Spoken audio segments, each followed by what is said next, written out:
começar falando um pouquinho sobre o que é o e-social, né? Vamos contextualizar antes da gente entrar nas atualizações sobre o e-social. Então, uma pergunta que eu recebo muito é, Alex, o que é o e-social?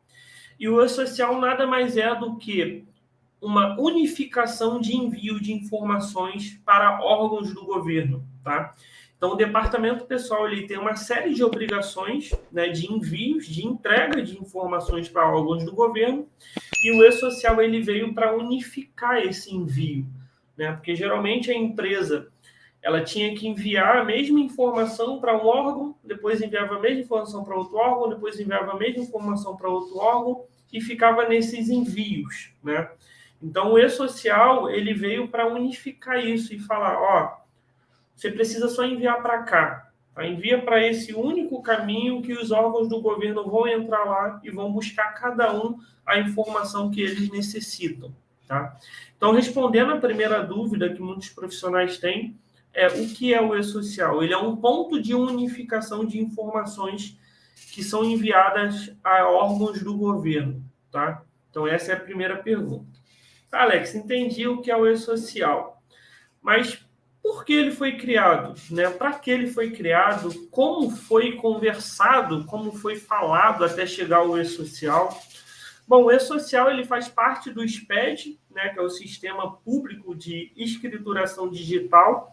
Então, lá para os anos 2007, o início dos anos 2000, que veio o boom da era da informação, a era da internet, o governo começou a digitalizar muito dos seus processos, né?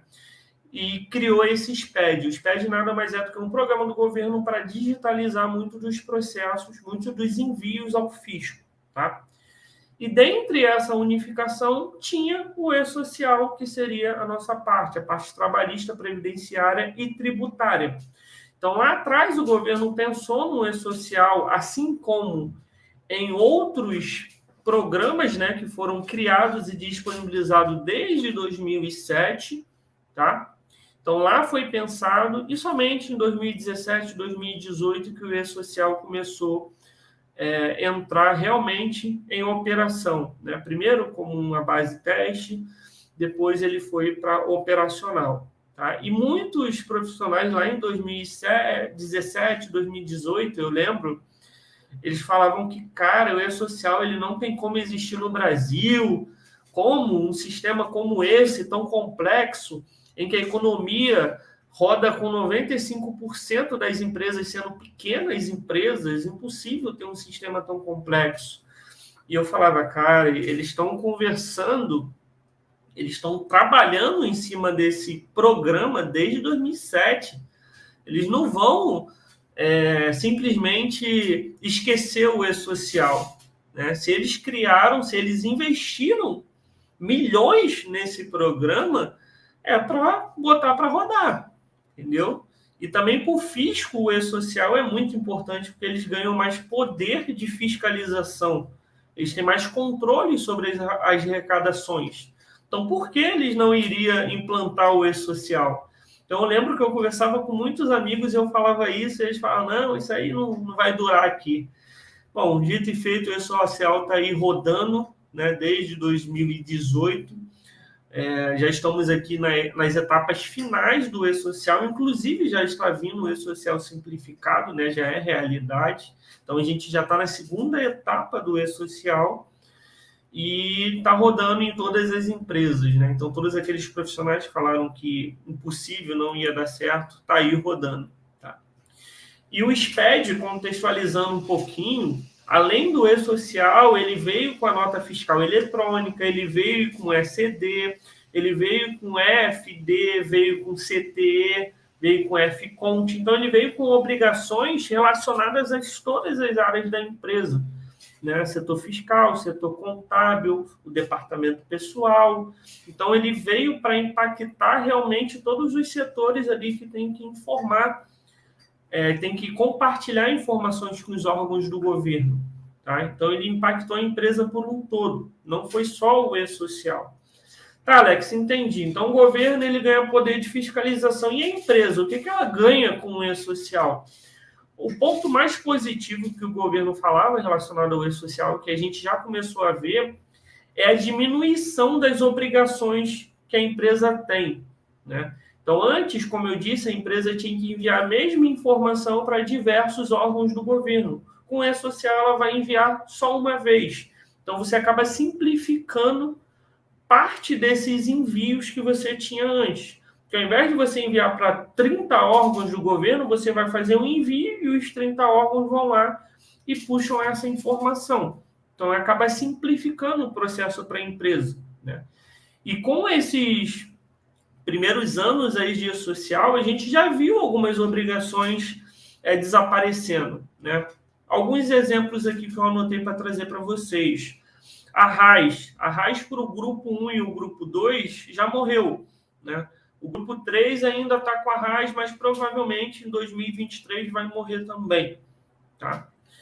Além da RAIS, a gente tem a DIRF, que provavelmente em 2023 também vai morrer. Já já eu explico por quê, tá? Da DIRF e da RAIS. Além disso, a gente teve o CAGED, que já morreu, que a gente tinha que enviar todo mês. Já foi. Carteira de trabalho física, já morreu, né? Ainda tem algumas pessoas que têm carteira física? Tem. Precisa ter a física? Não. Por quê? Porque já existe a carteira de trabalho digital, em que a empresa faz todos os envios através do E-Social, entendeu? Então, a carteira física já é algo que não precisa mais existir. Inclusive, o Ministério do Trabalho está migrando. Todo mundo que vai fazer carteira de trabalho, ele está pedindo para fazer a carteira de trabalho digital, porque a física já foi, né? Além da carteira de trabalho, a gente tem a GPS, né, Guia de Pagamento de Previdência Social, que está morrendo agora com a DCTF Web. Então, você está gerando lá pela DCTF Web o DARF e você está fazendo pagamento da parte previdenciária, que antes você fazia através da GPS, né? Então, está morrendo. Além disso, você tem a CEFIP. Sim, a CEFIP vai morrendo. Os profissionais de DP sonham tanto com o dia que a CEFIP vai morrer, que está chegando esse dia, tá? Não falta muito. Então, todo mundo que sonha pelo dia que a CEFIP vai deixar de existir, falta pouco, né? Já está sendo trabalhado aí no FGTS Digital, que é o programa que vai substituir a CEFIP.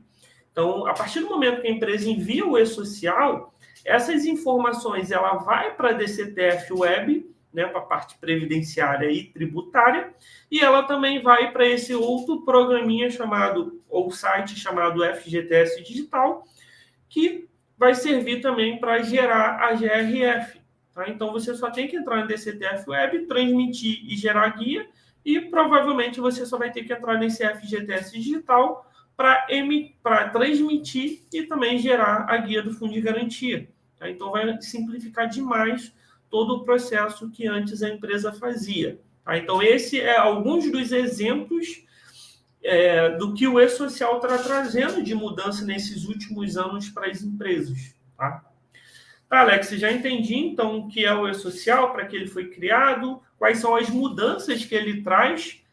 Agora, vamos falar um pouquinho sobre a estruturação, né? Porque o E-Social é um programa muito amplo e ele atinge a todas as organizações que a gente tem no Brasil, né? Empresas com ou sem fins lucrativos, órgãos do governo, todo mundo é obrigado a enviar o E-Social.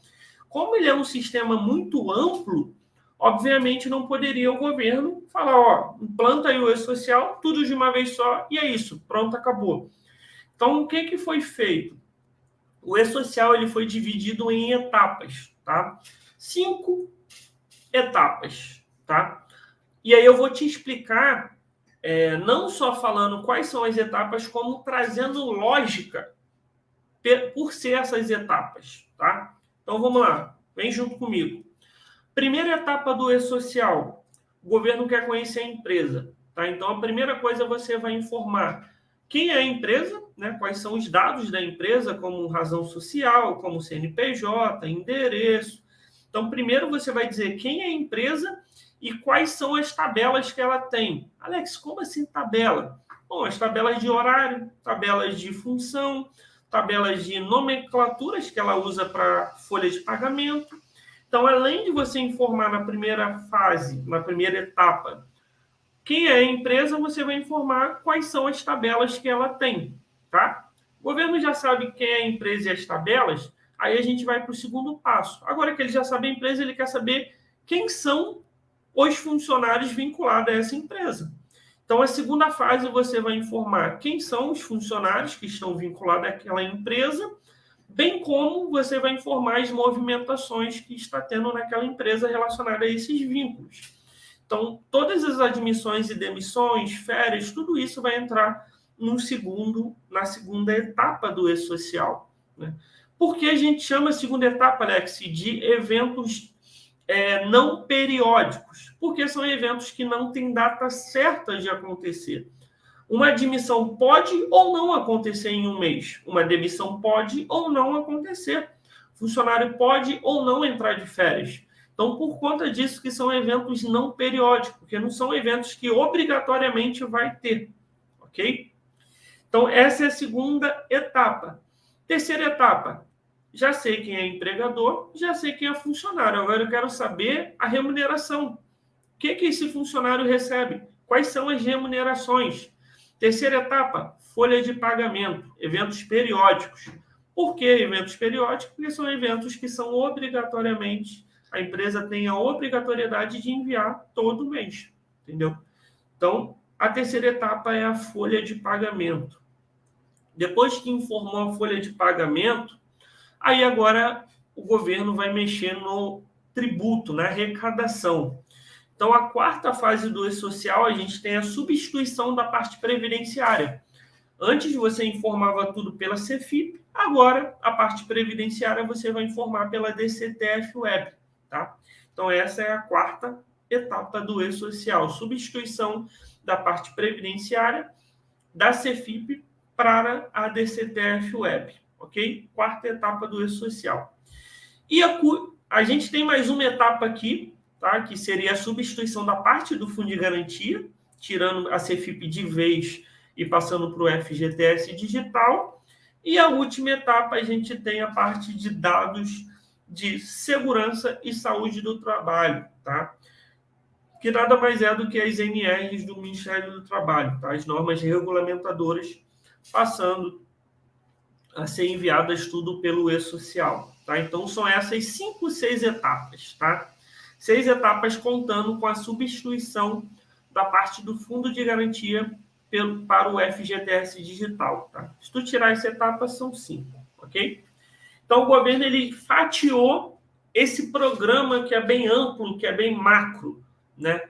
Então, ele fatiou isso em 5 ou 6 etapas, tá? Vou botar 6 etapas para ficar completo. Ok, Alex, mas e os grupos de empresa? Ele também quebrou ou ele botou todo mundo para entregar junto? Não, ele também quebrou. Tá? Primeiro ele dividiu em 3 grupos de empresa, depois ele dividiu em 4 grupos de empresas, e depois esses 4 grupos de empresa virou 6, tá? Eu vou falar aqui dos 4 grupos de empresa e depois eu falo como foi quebrado em mais 2 para se tornar 6, tá? Primeiro grupo de empresas são as grandes empresas. Alex, o que eu considero de grandes empresas? Grandes empresas são todas aquelas empresas que faturaram acima de 78 milhões em 2016, tá? Então, isso é uma grande empresa. Isso que você qualifica como uma grande empresa. Depois a gente teve o segundo grupo de empresa, que são todas as empresas com faturamento até 78 milhões e que não sejam optantes pelo Simples, tá? Então, esse é o segundo grupo de empresa. Terceiro grupo de empresa são todas as empresas optantes pelo Simples, empregador pessoa física, entidades sem fins lucrativos, todos esses entram no terceiro grupo, tá? E o quarto e último grupo seria os órgãos públicos, tá? Todos os órgãos do governo entram nesse quarto grupo. Alex, mas você falou que tinha 6 grupos. São 6 grupos porque o grupo 2 e o grupo 3, eles foram quebrados em mais um. Então, você tem um grupo 2.1 e você tem um grupo 3.1, tá? Que eu vou explicar agora para vocês. Deixa eu compartilhar aqui minha tela, porque foi por isso que eu decidi fazer a live no YouTube, né? Porque aí eu consigo colocar coisas na tela. Deixa eu jogar só aqui para cá, só um segundo.